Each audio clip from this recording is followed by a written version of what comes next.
আসসালামু আলাইকুম সুপ্রিয় দর্শক, কেমন আছেন সবাই? আশা করছি ইনশাআল্লাহ সকলে ভালো আছেন। আজকের ভিডিওতে আমরা স্লোভেনিয়া নিয়ে কথা বলবো। ইউরোপের সেনজেন কান্ট্রি, উন্নত একটি কান্ট্রি। এই দেশটাতে কিন্তু আমাদের বাংলাদেশ থেকে প্রচুর এজেন্সি কাজ করছে, এখন কর্মী কিন্তু পাঠাচ্ছে এই স্লোভেনিয়াতে। অনেকে মিডল ইস্ট এবং অনেকে মালয়েশিয়া থেকেও কিন্তু ট্রাই করছেন।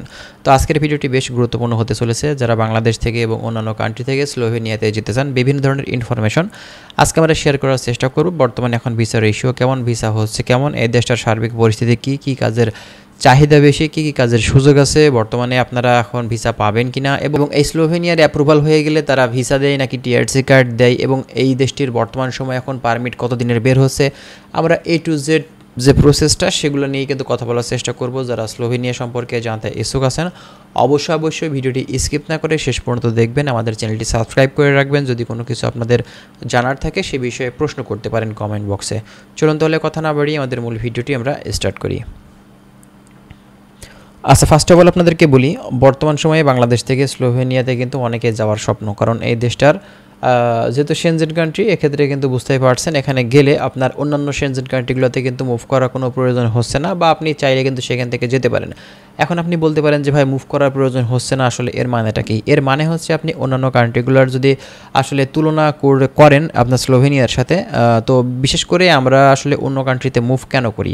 আমাদের স্যালারির প্রয়োজন বেশি, সে কারণে কিন্তু আমরা মুভ করে থাকি। কিন্তু দেখেন আসলে এই স্লোভেনিয়াতে প্রায় আপনার হচ্ছে 1300 ইউরো স্যালারি, 1277 ইউরো শুধুমাত্র বেসিক স্যালারি। এটা আপনার সাধারণ কর্মী বা স্কিল ওয়ার্কার, আপনি যার কথাই বলেন না কেন, একদম সর্বনিম্ন স্যালারি, যেটা বাংলাদেশি টাকাতে কনভার্ট করলে আপনি ইউরোর সাথে যদি 133 টাকাকে গুণ করেন আপনার 1277 ইউরোকে, এবার আপনি হিসাব করে নেন আপনার আসলে বেতনটা, বেসিক স্যালারিটা আসলে কত টাকা আসছে। ঠিক আছে, এরপরে পারমিট বিষয়ে কিছু কথা বলি। বর্তমান সময়ে স্লোভেনিয়ার কিছু পরিবর্তন আসছে। এখন তারা নতুন করে পারমিটগুলো ইস্যু করছে সেগুলো কিন্তু 2 বছরের পারমিট দিচ্ছে। ঠিক আছে, আগে কিন্তু আপনার 6 মাস 9 মাস ছিল, বর্তমান সময় এখন কিন্তু 2 বছরে করছে, যেটা আমাদের জন্য খুবই ভালো হয়েছে। কারণ আমরা ভিসা করতে গেলে আমাদের কিন্তু পারমিটের মেয়াদটা শেষ হয়ে যেত, পরবর্তীতে আমাদের কিন্তু অনেক ধরনের ঝামেলা ফেস করা লাগতো। কিন্তু বর্তমান সময়ে এটা কিন্তু খুবই ভালো একটা দিক আমাদের জন্য যে ওয়ার্ক পারমিটের মেয়াদটা কিন্তু 2 বছরের করা হয়েছে। আসলে অনেকেই আমাদের কাছে কমেন্ট করেছিলেন ভাই স্লোভেনিয়াতে যেতে চাই, বর্তমান সময় এখন খরচ কেমন পড়বে? ভাই দেখেন, আসলে অন্যান্য কান্ট্রিগুলোর তুলনায় যদি আপনি ইতালি, জার্মান, ফ্রান্স, পর্তুগাল এইসব দেশগুলোর কথা যদি বলেন, তাহলে কিন্তু দেখবেন যে প্রায় 16-17 থেকে 20 লক্ষ টাকার কাছাকাছি বিভিন্ন এজেন্সি নিয়ে থাকে। কিন্তু স্লোভেনিয়ার ক্ষেত্রে আপনি 12 থেকে 14 লক্ষ টাকার ভিতরেই কিন্তু এই কান্ট্রিতে ঢুকে পড়তে পারবেন। আপনার স্থানকাল পাত্রভেদে খরচটা কিছুটা কম বেশি হবে। ঠিক আছে, এরপরে আসেন, অনেকেই বলছেন যে ভাই আমার অ্যাপ্রুভাল হয়ে গেছে, আমি আসলে এখন ভিসা পাবো নাকি আমি হচ্ছে মূলত টিআরসি কার্ড পাবো? দেখেন, স্লোভেনিয়ার সিস্টেমটা মূলত আপনারা হয়তো কম বেশি সবাই জানেন, কারণ স্লোভেনিয়াতে আপনার অ্যাম্বাসি থেকে কিন্তু টিআরসি কার্ড দিয়ে দেয়। মূলত আপনার কিন্তু ভিসা দিবে না, ডিরেক্ট আপনাকে টিআরসি কার্ড দিয়ে দিবে। এবং অনেকেই বলেন যে ভাই আসলে আমার ফিঙ্গার হয়ে গেছে, সব কিছু কমপ্লিট হয়ে গেছে, ইন্টারভিউ কমপ্লিট হয়ে গেছে, কিন্তু আমার এখন পর্যন্ত কোনো রেজাল্ট আসছে না, 2 মাস থেকে 3 মাস পার হয়ে গেছে। ব্যাপারটা হচ্ছে, যদি আপনার ফিঙ্গার দেওয়া হয়ে যায়, এক্ষেত্রে 15 থেকে 20 দিনের ভিতরেই কিন্তু আপনার একটা রেজাল্ট চলে আসার কথা, হবে না হলে হবে না। কিন্তু ব্যাপারটা হচ্ছে, যখনই লেট হবে তখনই কিন্তু অবশ্যই আপনার এজেন্সির সাথে কথা বলতে হবে, দ্রুত সময়ে যোগাযোগ করতে হবে তাদের সাথে, তাদের মূলত আসলে কী পরিস্থিতি আপনার ভিসার সেটা মানে জানার জন্য আর কি। ঠিক আছে, অনেকেই বলছেন যে ভাই আসলে এই স্লোভেনিয়াতে কী কাজের চাহিদা বেশি? ভাই স্লোভেনিয়াতে বিশেষ করে বিল্ডিং কনস্ট্রাকশন সেক্টর, মূলত যারা ওয়েল্ডার আছে 3G 4G 6G, আর তারপরে আপনারা হচ্ছে মেশনের কাজ জানেন, তারপরে আপনার হচ্ছে carpenter, shuttering carpenter, mason, electrician, plumber, বিশেষ করে বিল্ডিং কনস্ট্রাকশন সাইডের কাজের চাহিদা অনেক বেশি।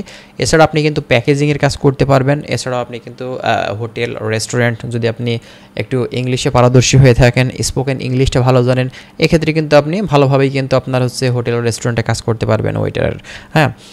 এছাড়া আপনার এই দেশটিতে মূলত আপনার কোম্পানি থেকে ভাষা কিন্তু শেখার জন্য আলাদা একটা সময় তারা দিয়ে থাকে, বা আপনাদেরকে আসলে কোম্পানি থেকে ভাষা শেখার কিন্তু একটা সুযোগ দিবে। যদি আপনার কোম্পানি থেকে এই সুযোগটা না দিয়ে থাকে, এক্ষেত্রে কিন্তু তাদের বিরুদ্ধে আপনি আইনগত ব্যবস্থা নিতে পারবেন। আসলে এটা আপনার সরকারিভাবেই কিন্তু এমন ধরনের মূলত সিস্টেমটা করা হয়েছে। তো প্রতিটা কোম্পানি থেকেই মূলত আসলে এই ধরনের সুযোগ দেয়। কিন্তু কিছু কিছু কোম্পানি আছে যারা মূলত শুধুমাত্র কাজের দিকেই ফোকাসটা করে, মূলত আপনার ভাষা শিক্ষার দিকে কিন্তু তারা গুরুত্বটা দেয় না। তো এক্ষেত্রে আপনারা অবশ্যই কিন্তু বিষয়টা মাথায় রাখবেন যে আপনি যে কোম্পানিতে যাচ্ছেন, ওই কোম্পানি থেকে অবশ্যই আপনাকে কিন্তু যে ল্যাঙ্গুয়েজ আপনার সেখানকার, তো সেই ভাষাটা কিন্তু অবশ্যই আপনাকে শিখাবে। যদি না শেখায় এক্ষেত্রে আপনার কিন্তু তাদের বিরুদ্ধে আপনি আইনানুগ ব্যবস্থা কিন্তু নিতে পারবেন, ঠিক আছে। এছাড়াও আপনি ইংরেজিতে কথা বলতে পারবেন, যেহেতু ইউরোপের কান্ট্রি, সেখানে ইংলিশ বুঝে না এমন না, সেখানে অনেক মানুষ কিন্তু ইংরেজি বুঝে, তবে তারা আসলে তাদের মাতৃভাষাটার উপরেই কিন্তু গুরুত্বটা বেশি দিয়ে থাকে, যেহেতু ট্যুরিস্ট বেস কান্ট্রি, এখানে ইংরেজি চলবে, এটা কিন্তু স্বাভাবিক ব্যাপার, ঠিক আছে।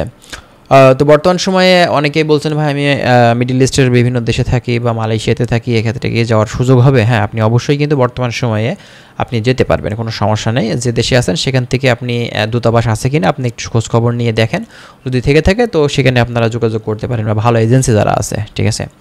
তো যাই হোক, সবশেষে আমরা ভিসা রেশিও নিয়ে কথা বলবো। বর্তমান সময়ে স্লোভেনিয়ার ভিসা রেশিও কিন্তু অনেক ভালো। আপনি যদি ভালোভাবে ইন্টারভিউটা দিতে পারেন, ডকুমেন্টস যদি অথেন্টিক হয়ে থাকে, কোম্পানি থেকে যদি ভালো একটা পারমিট বের করতে পারেন ভালো কোম্পানি থেকে, এক্ষেত্রে ইনশাল্লাহ আপনার ভিসা হয়ে যাবে, কোনো সমস্যা কিন্তু হবে না, ঠিক আছে। তো যাই হোক বন্ধুরা, আশা করছি বিষয়গুলো বুঝতে পারছেন। যদি আরও কিছু জানার থাকে আপনারা কমেন্ট করবেন, আমরা চেষ্টা করবো সেই সব বিষয়গুলো নিয়ে পুনরায় কথা বলার। ভালো থাকবেন, আল্লাহ হাফেজ।